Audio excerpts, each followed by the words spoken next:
प्यारे विद्यार्थियों, आप सभी लोगों को नमस्कार। मैं विवेक सर, मैथमेटिक्स टीचर प्रयागराज में बच्चों को कोचिंग पढ़ाता हूं।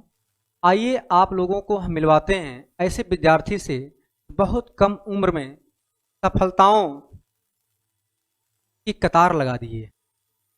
इतनी कम उम्र में आइए देखते हैं कि कैसे ये इस मुकाम तक पहुंचे हैं और अपने माँ बाप का नाम इन्होंने कैसे रोशन किया है, किस बैकग्राउंड से आए हैं, कैसे इन्होंने तैयारी किया है। आइए इन सब चीज़ों को इनसे हम सुनते हैं। सबसे पहले हम इनको मालाओं से स्वागत करते हैं और मिठाई इनको खिलाते हैं, इनका मुंह मीठा करते हैं।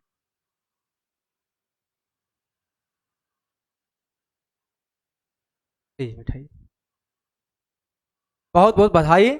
और आप दिन प्रतिदिन आप नई नई ऊंचाइयों को ऐसे आप प्राप्त करते रहें और माँ बाप का नाम रोशन करते रहें।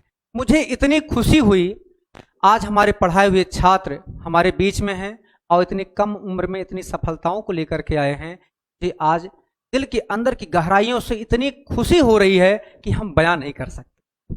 लेकिन हम ये चाहते हैं कि ये सफलताएं लगातार जारी रहें। जो नए बच्चे तैयारी करना चाहें उनको भी एक मोटिवेशन मिलना चाहिए कि कैसे हम तैयारी कर सकते हैं। इनका बैकग्राउंड कैसा रहा, ये बहुत तेज तो नहीं थे, कहाँ से शुरुआत किए, कैसे इनके मन में आया कि इनको एसएससी में ही नौकरी चाहिए। इनसे अब आप लोग सुनेंगे। वैसे तो प्यारे छात्रों, जहाँ तक कि मेरा मानना है, हमने इस विद्यार्थी को पढ़ाया है और हमारी निगाह से तो ये विद्यार्थी एवरेज विद्यार्थी था, परंतु इसकी मेहनत करने की जो सिलसिला थी वो बहुत खतरनाक थी। ये मेहनत बहुत करता था और मेरी निगाह में तो ये एवरेज विद्यार्थी था। लेकिन अब देखते हैं कि मनीष कुमार जी क्या बताते हैं, इनको क्या लगता था कि इनका उस समय लेवल क्या था और ये कैसे तैयारी को धार दिए हैं और कैसे इस मुकाम तक पहुँचे हैं। अब तो इनका यहाँ तक की है, अब जो भी परीक्षा देते हैं स्नातक जैसे इन्होंने पूरा किया है, तुरंत इनको उसी वर्ष में सफलता प्राप्त हुई है। और यहाँ तक कि एक नहीं, एसएससी सीजीएल 2021 में, सीएचएसएल में 21 में, 2022 में इन्होंने 299 अंक प्राप्त किया है। अर्थात सफलताएं आगे भी जारी हैं। यानी अगली बार जब ये मिलेंगे तो पुनः इंस्पेक्टर के रूप में आपसे मिलेंगे। लेकिन अब हम ये चाहते हैं कि अब अपने जुबान से बताएं बच्चों को कि कैसे तैयारी को हम धार देंगे और क्या सभी प्रतियोगी छात्र तैयारी कर सकते हैं या नहीं। जिनका बैकग्राउंड आर्ट का है, क्या वो भी ये तैयारी कर सकते हैं कि नहीं कर सकते हैं, उनको कैसे मेहनत करना है, कैसे इलाहाबाद में आ करके अपने आप को इस मुकाम तक पहुंचाए हैं और परिवार का नाम रोशन करे हैं। अब हम नहीं, अब मनीष जी बताएंगे कैसे इनकी सफलता का राज क्या है। आइए। सबसे पहले तो सर का बहुत धन्यवाद। सबसे पहले आप भी सर मुँह मीठा कीजिए। आपके मार्गदर्शन के बदौलत ये सब संभव हो पाया। तो जितने भी छात्र जैसे तैयारी कर रहे हैं एग्ज़ाम की, कॉम्पिटिटिव एग्ज़ाम्स की तैयारी कर रहे हैं, तो हम कहना चाहूँगा कि आप किसी भी बैकग्राउंड से हों। जैसे हम अपने स्वयं की बताएं तो हम भी यूपी बोर्ड से पढ़े हुए हैं और साइंस बैकग्राउंड से हैं। तो मेरा परिवार भी एक मध्यम परिवार है और इंटरमीडिएट के बाद जैसे हम भी आप लोगों की तरह ही एवरेज स्टूडेंट्स रहे हैं। साइंस बैकग्राउंड रहा है हमारा। और इसके बाद में हमको जो पता चला कि ऐसी तैयारी होती है, इसके बाद जब हम आए इलाहाबाद में तो बहुत भटके थे। पहले पता नहीं चल रहा था कि क्या नाम, कौन सी कोचिंग करनी है, कहाँ किसे क्या पढ़ना है और किसकी तैयारी करनी है, किसकी तैयारी करनी है, इसके बारे में नहीं पता था। फिर बाद में जब जैसे जैसे जैसे दोस्तों से अन्य मिले, फिर जैसे जैसे जाने हम वहाँ पे, शुरुआत में तो हम बहुत ही ज़्यादा वीक थे, तो बाद में सर के गाइडेंस में रहे थे। फिर उसके बाद जब हमने धीमे धीमे से सर जैसे सीटें वगैरह देते थे वो सीटें सॉल्व किए थे। इसके बाद किरण की बुक से सर प्रैक्टिस कराते हैं सर, उससे हमने प्रैक्टिस की थी। और इसके बाद में अन्य छात्रों से मुलाकात हुई थी। तो जैसे जो भी छात्र तैयारी करना चाहता है, भी मतलब डरे हुए हैं कि कैसे क्या तैयारी करें, आप लोग डरिए मत बिल्कुल। क्योंकि जो आप ठान लेते हैं तो आप करते हैं। तो पहले आप ठानिए तो कि हमको इसकी जॉब करनी है, इसकी नहीं करनी है। तो पहले आप फिक्स कीजिए, क्योंकि जब आपका टारगेट फिक्स होगा ना तभी आप कुछ कर पाएंगे। क्योंकि पहले हम जो था, जैसे पहले जब आए थे इलाहाबाद में, तो हमारा कोई टारगेट फिक्स नहीं था कि हमको यही जॉब करनी है। बाद में धीमे धीमे से अभ्यास हुआ कि हमको इसकी तैयारी करनी है, ये चीज़ पढ़ना है। तो जैसे सर से हम पढ़े हैं तो हम जानते हैं किस प्रकार से मैथ पढ़ाते हैं, किस प्रकार से प्रैक्टिस कराए हैं, कितने वीक थे और कहाँ पे आ गए। तो हम यही कहना चाहेंगे कि जो छात्र इलाहाबाद में रह रहे हैं वो एक बार सर से पढ़ के देखें, जरूर इम्प्रूवमेंट होगा। अभी छात्र तैयारी करना चाहते हैं सीजीएल की, सीजीएल हुआ, एमटीएस हुआ और जैसे पुलिस हुआ, जैसे सभी का लगभग सिलेबस तो सेम ही रहता है, तो मायने रखता है कि कौन कितना प्रैक्टिस कर रहा है। और जैसे कई बार जैसे आप देखेंगे टॉपर्स लोग कहते हैं 12 घंटे पढ़िए, 13 घंटे पढ़िए।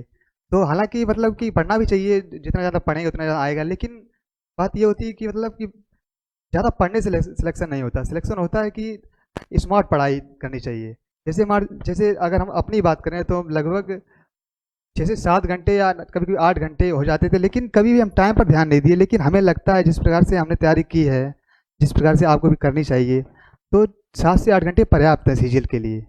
सीजीएल के लिए नहीं बल्कि जितने भी एग्जाम है, वनडे एग्जाम है, उनके सभी के लिए पर्याप्त हैं।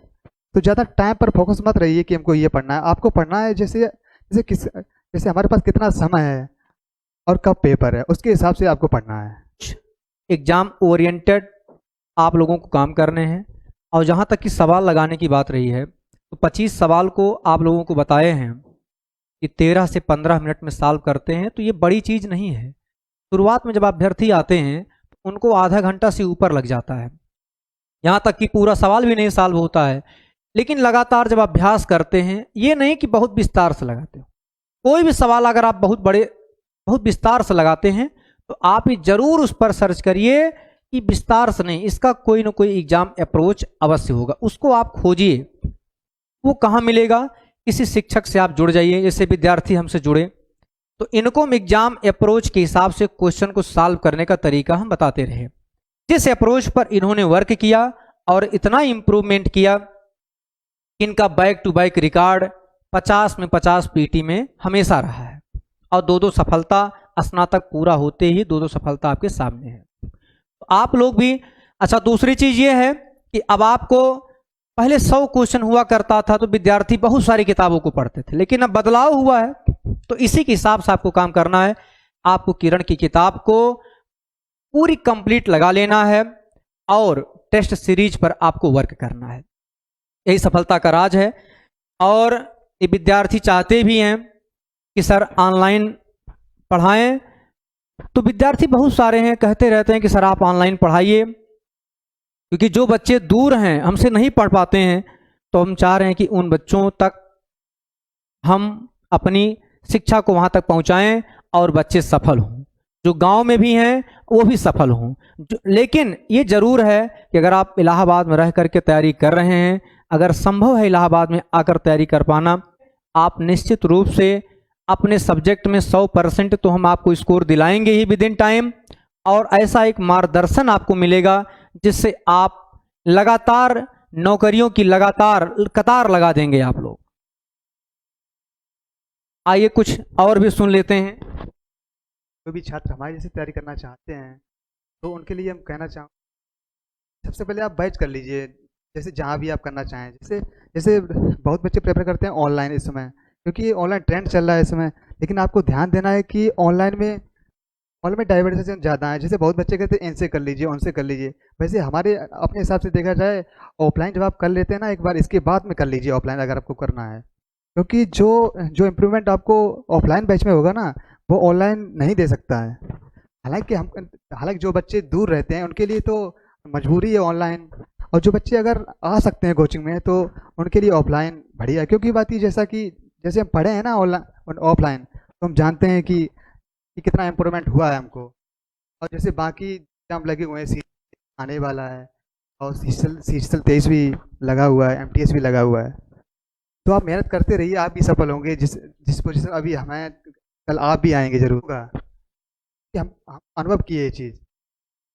हालांकि जो छात्र जैसे दूर रहते हैं वो तो नहीं आ सकते हैं प्रयागराज, तो हम सर से रिक्वेस्ट करना चाहूँगा, सर जैसे ऑनलाइन पढ़ाने लेंगे तो जो छात्र जैसे दूर रह रहे हैं तो उनके लिए भी एक ऑप्शन हो जाएगा कि जैसे ऑनलाइन वो भी। हालांकि कई टीचर्स हैं, लेकिन जिस प्रकार सर पढ़ाते हैं तो इम्प्रूवमेंट जैसे दिखेगा आपको, उसमें कहने की आवश्यकता नहीं है। बहुत बहुत धन्यवाद मनीष बाबू। आपने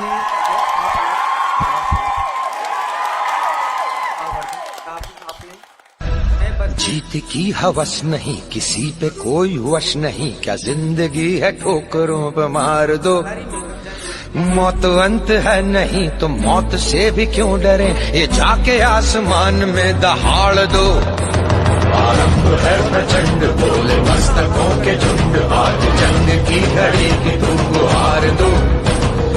आन पान शान या की जान का हो दान, आज एक और सफल हुए हैं। उम्मीद करते हैं आप भी सफल। धन्यवाद।